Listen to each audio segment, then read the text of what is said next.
We are live. We're live to the world, Chris. Live to the world. Hi, who? Icebreaker time. Cool.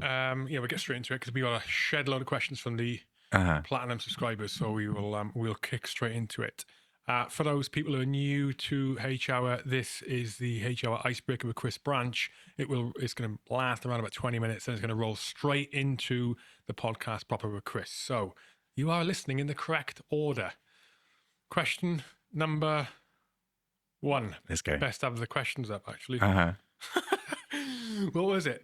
Let's have a look. Question number 1. At what period in your life did you change the most as a person? This is an interesting question. I think probably the biggest shift in me was when I started a business. What I've learned during that time was I changed my relationship with problems. And before that, I was trying to avoid problems. And then when I started a business, I realized life is just a sea of problems and you've just got to keep overcoming one after another. And that's just keep putting in the work. That's what leads to good things eventually. That would probably be the biggest shift in me. So incremental small steps to address the more complex thing, right? That you can't really understand, sort of. And that they're inevitable, like tough times and the problems that life throws at you are just inevitable. I think I was trying to live too comfortably before that. And then as I started the business, I just realized, oh yeah, these things are just going to happen. You just got to face them, move on to the next one. And yeah, take small steps to go towards the goal that you're aiming at. And then gradually you just get there and then you make a new goal, but there'll be new problems along the way. So I guess the lesson for me was don't try and live too comfortably. Good things are on the other side of pushing through and solving problems. Yes, totally agree. I got a friend who suffers from a few different mental health issues. Anxiety is one, chronic anxiety is one. Depression in the past, and all these things that come with just having any form of mental ill health, right? And he's tried to commit suicide a few times, and in our conversations, he was one of those people who at one point, whenever something bad happened in his life, he felt like he was the most unlucky person in the world. And he always had everything bad. And I tried to articulate basically what you just said there to him. It's like, no. Everyone has this. Everyone has ups and downs. It happens to everyone. Mm-hmm. Everyone. You have to accept that it's going to happen. Yeah. Life isn't going to go perfectly. Whether you're a billionaire or whether you're a working class individual like us, then it's just what it is. And when you accept that, it reframes those events in your mind. Yeah. One of the things has happened again, and he was coming. Let's just deal with it and get back on top. That's exactly what I say about it. It was a reframing. I was like, these problems aren't out to get me, and they're not telling me I should stop doing what I'm doing. It's like, it's just a reframing. I've changed the relationship with it. Oh, this is the next problem. Figure it out. And you get better at figuring things out. You get tougher. You build more resilience to bigger problems the more you do. And yeah, that was probably the biggest shift in me. Mm-hmm. Okay, question number 2 from the platinum subscribers. What have you gained from not drinking? And the question for me is, Hugh, are you tempted to abstain given Chris's answer? I'll come on to that in a minute. So what have you gained from not drinking? There have been lots of benefits. So not being hungover ever is a superpower because it compounds. So I'm now an ultramarathon runner. I wasn't really running before I gave up. But the thing is, when I wasn't hungover every weekend, I would just go for a run. And gradually, by going for a run every weekend, I got better at it, ran a bit further. And before I knew it, I was an accidental ultra runner. And that was one of the benefits, was not being hungover every weekend and waking up early on a Sunday going, oh, I feel good. I might as well just go for a run. I've got some time. So one benefit is I became more physically active, and because of consistency and never missing a workout because I was groggy or hungover, that consistency compounded over time. So it's that compound effect.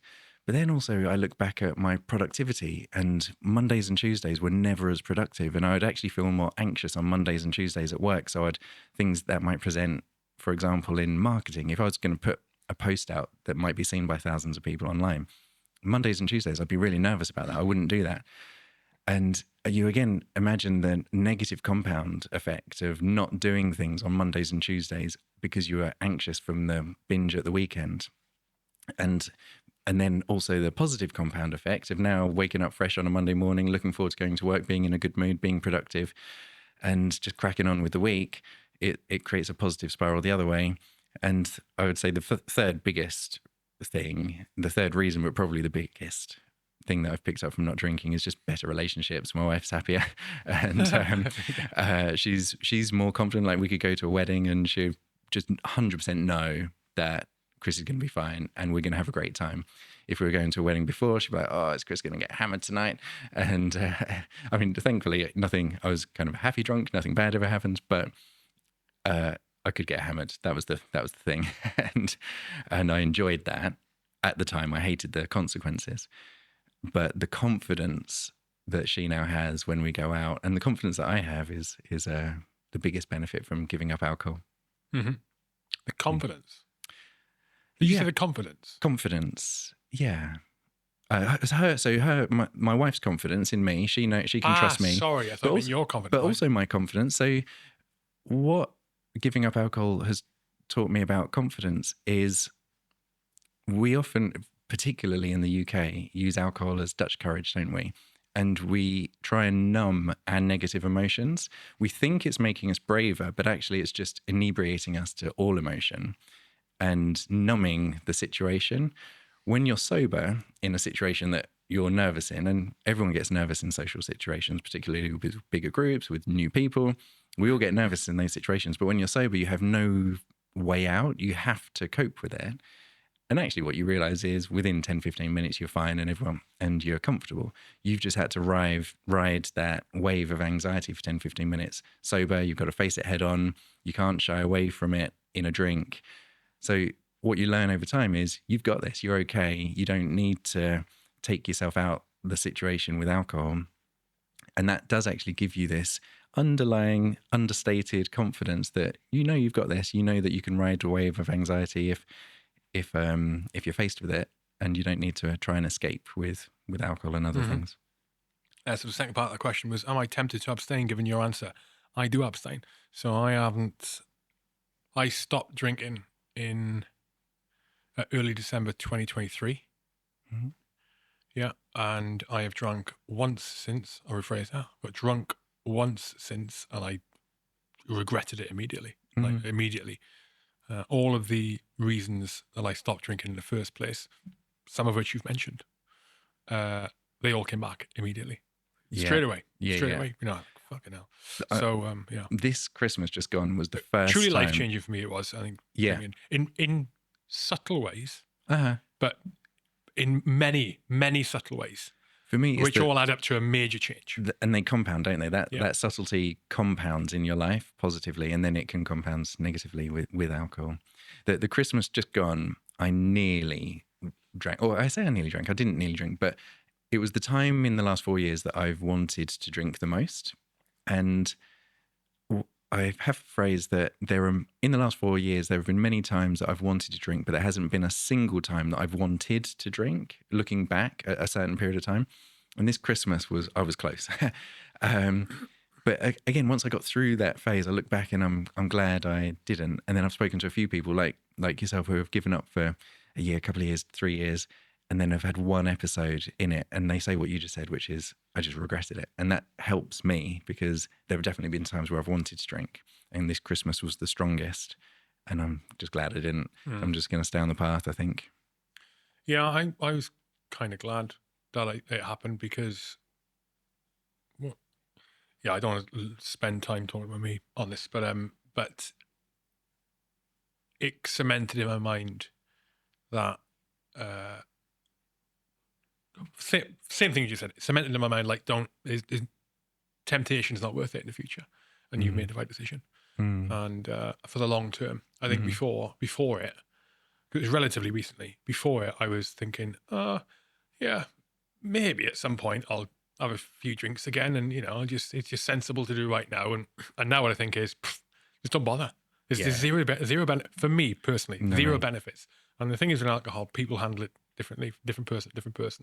And I'm one of those people, unfortunately, who I do not mix well with it.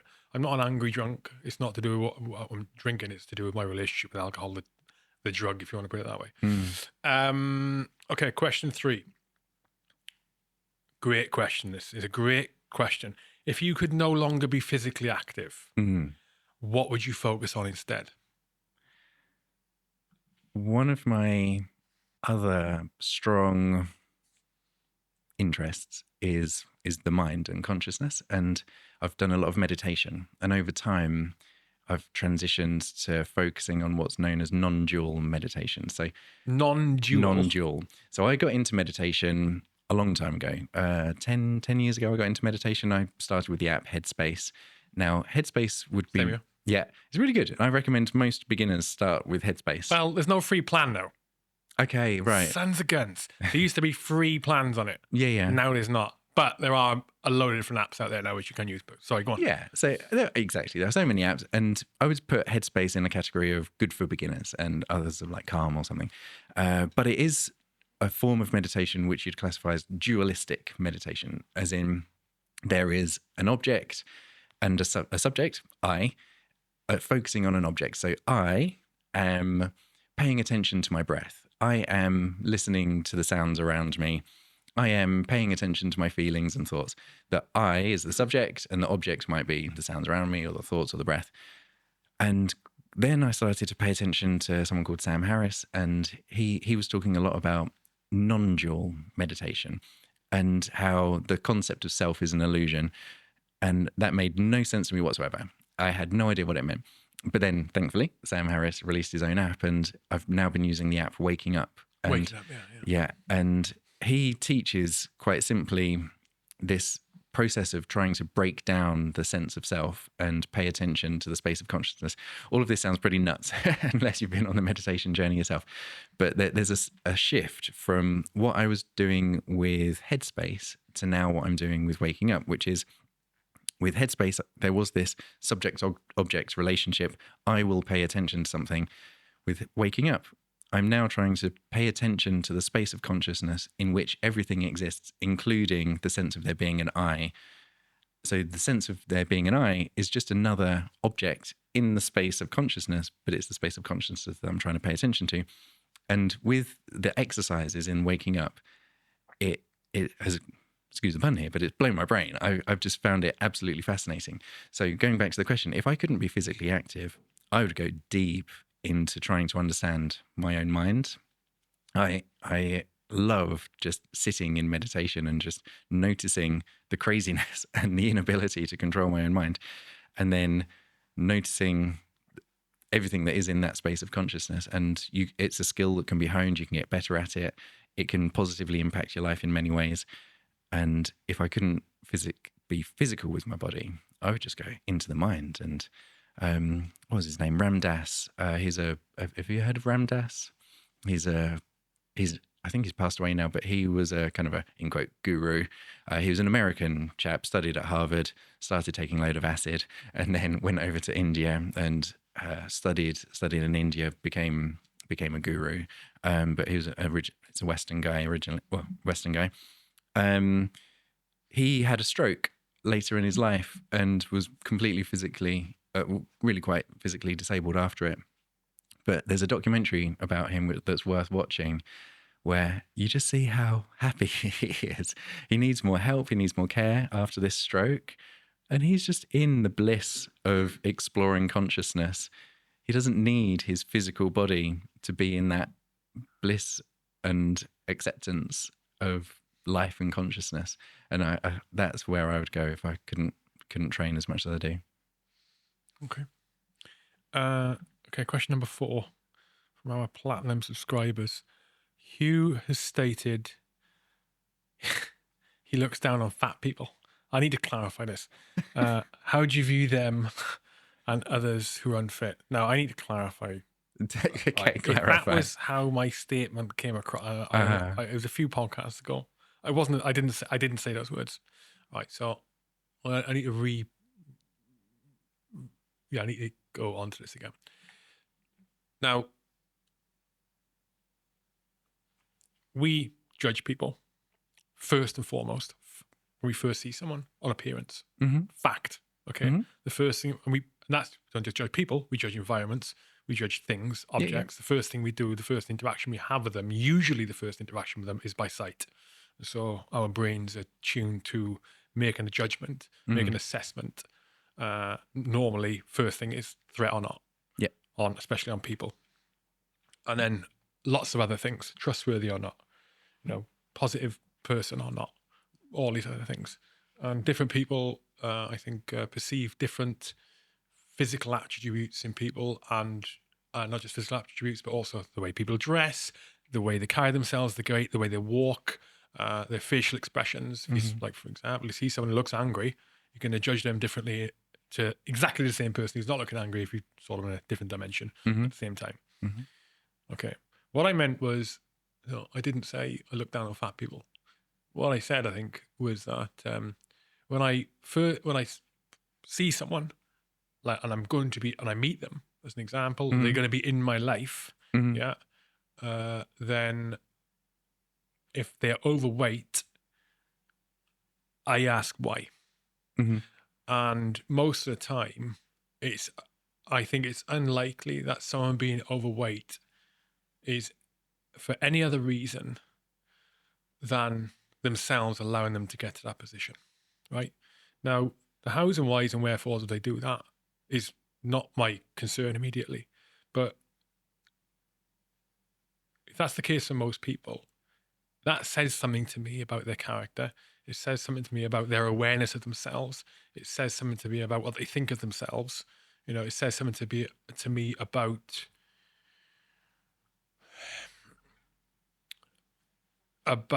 how positive an individual they can be in terms of their position in my life, right? Compared to someone who I see who looks fit, but doesn't look like they don't take care of themselves. There's a big difference between someone who visibly looks like they don't take care of themselves to someone who looks normal, right? That's what I meant on that. And I don't think anyone can disagree with that, right? Okay, so I just need to clarify that, right? Because I don't meet people who are overweight and think see you next Tuesday. I don't think that. But to deny that we don't make assumptions on people based on their appearance is bullshit. Yeah. And there are people's appearances that are more negative than positive. Yeah. You turn up to me in a meeting, for example, or whatever, and you've got dirty fingernails. I think things about you if you turn up to, just as an example, because I take care of my appearance when I'm meeting other people because I want them to think the best thing about me, right? There are times I don't do it that well, but just as an example. So how do you view people who are overweight and others who are unfit? I would completely agree with what you just said, in that there is an undeniable instant judgment of people and our surroundings that we just can't control. So my instant judgment is probably similar to yours in that I've made judgments around how much time and effort they put into their own self-care, how that might correlate to the time and effort they put into other things, and would I trust them with a certain amount, particularly in, say, the workplace. And it doesn't, in one sense, it doesn't make sense to me not to put that effort into yourself. But then if I think it through with my conscious mind, so that's the subconscious instant reaction. My conscious mind, given a little bit more thought, puts this into the category of health is very simple, actually. It's really simple. The fundamentals of being healthy are incredibly simple, but they are sometimes not easy. And the reason they're not easy often goes back to our upbringing and our environment and our parents and some really deep-rooted things that all are a little bit out of our control, particularly if they happen to us when we're young. So, I mean, I've got young kids, and it's fascinating looking at kids and parents at the school gate and seeing the overweight kids with the overweight parents. And so where I land on this is we don't all start on the same start line. I was incredibly lucky, great parents. My mum was an elite runner. Dad was just playing sport every weekend. It just subconsciously brainwashed me into thinking that that's normal. So I started with a different start line, to the kid who was born with obese parents. And I think we have to take that into account. But at the same time, the instant judgment is along the same lines of what you said, that where I land with it is, as an adult, we've kind of got to start taking responsibility for ourselves and to put those few hours a week in to train, to cook fresh food and look after ourselves. That's on you by the time you've grown up. And we don't all have the same start line. We're not all going to end up looking the same, but putting effort into yourself, I think is important. So. Yeah. And we have to just to hit the 20-minute mark, but I mean, just to close it off, I'll go and say this: is that if you were someone's like sitting there and listening to this and thinking, maybe you feel attacked, maybe you're overweight, or maybe you think, well, it's not that simple because sometimes you can't make time for it, and you know, my life's hectic and all that. I'm going to say it's bullshit. And I speak for a position of authority on this because my life is fucking hectic. Like I have very little spare time, and that is my own doing, right? Because of the myriad of different things I'm involved with, and I'm sure many other people are the same. It is a huge amount of effort. It takes a huge amount of effort for me to carve out time for my own fitness, to keep fit.